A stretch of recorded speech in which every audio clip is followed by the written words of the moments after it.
মাত্র 24 ঘন্টার ব্যবধানে মুদ্রা দুটো পিঠে দেখলেন সাকিব আল হাসান।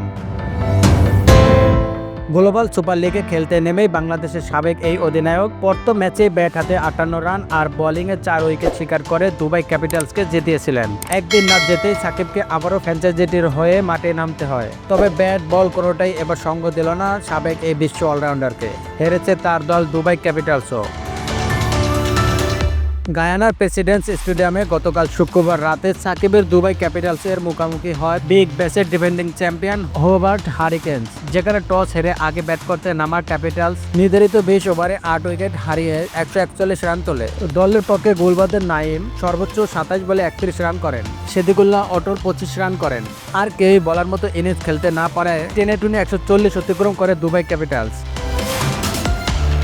সাকিব আল হাসান 5 নম্বর ব্যাট করতে নেমে 10 বলে করেছেন মাত্র 7 রান। এর মধ্যে আবার একটি ছক্কার মারও রয়েছে। মোহাম্মদ নবীর বলে জ্যাক দোরানের হাতে ধরা পড়েন।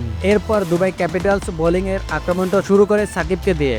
বেন ম্যাকডারমেটের কাছে 2টি 4 বাউন্ডারি ও ওই ওভারেই তিনি 10 রান দেন।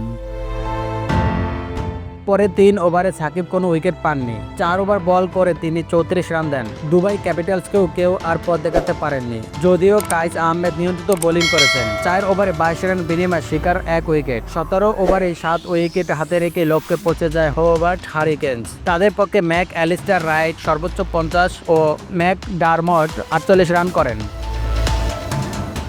আগের ম্যাচ দিয়ে গ্লোবাল সুপার লিগে অভিষেক হয়েছে সাকিব আল হাসানের। দীর্ঘদিন বিরতি কাটিয়ে ক্রিকেটে ফিরে প্রথম ম্যাচে সাকিব ছন্দময় পারফরমেন্সের আভাস দিয়েছিলেন। আগামী 14 জুলাই গায়ানায় অ্যামাজন ওয়ারিয়র্স ও 16 জুলাই রংপুর রাইডার্সের বিপক্ষে পরবর্তী 2 ম্যাচ খেলবে সাকিবের দুবাই ক্যাপিটালস। আপন নিউজ ডেস্ক।